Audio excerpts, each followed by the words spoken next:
Hi, I'd like to show you how to delete a tab in the calendar. Deleting something like the Gantt tab if you don't need it. We have some documentation about working with tabs. You can click on documentation here, and there's this entry right here called calendar tabs. I would encourage you to read through this, and especially to watch this little video that we link to right here. That'll give you an introduction to kind of how to move around with the tabs in the calendar. Once you've done that, this video will make a lot more sense. Talk about how to delete one. So let's jump in and delete one. So in this example, we're going to delete this Gantt tab over here because we don't need it. So I'm going to drop in a layout mode, and first I'm going to take this tab object here. I'll make my window a little bigger here so we can see what's going on. So we can see that right edge there. There we go.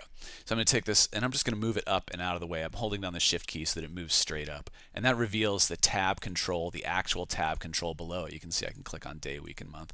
And if I click right on the name, then the whole tab control highlights and I can unlock it. You can tell it's locked because these little guys are gray here. So select unlock from the arrange menu and unlock it. And then I can double click on it and bring up the tab control setup. And at this point, I'm just going to highlight the tab I don't want and hit delete. Say yes, okay, and it's gone. It's going to take a second to move it. And now you can see that what happened is everything's shifted over, right? And we do want this tab control on the top to line up with the one on the bottom. So what I want to do here is grab this object and select arrange, ungroup. Now it's all ungrouped. Now I'm drag selecting just the Gantt tab off the right-hand side here. And you can see there are a bunch of objects that get selected. There's this little guy down here. There's the word itself. There's a button. I'm going to kind of grab all of that and hit delete. And once I do that, now I just need to move everything over. The easiest way for me to do that is to bring up the T-squares here, which are in view, I think, T-squares, right?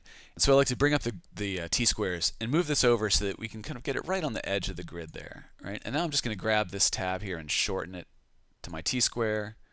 Select, is there anything else? Yeah, so then it looks like we're going to be all good. Okay, once that's all taken care of, I drag select it all, I arrange it, I regroup it, group, and then I figure out how far over everything is on the right hand side here. So go bring up my inspector. That just tells me that this object over here is at 1170. That's its rightmost point. So I want to make this the same thing, 1170. So now they're right aligned.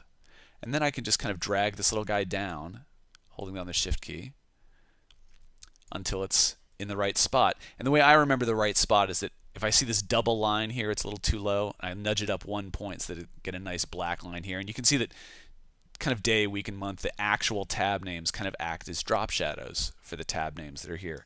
So we go into browse mode, and looks good. Don't have scroll bars on the windows. We got everything lined up correctly. Month view works.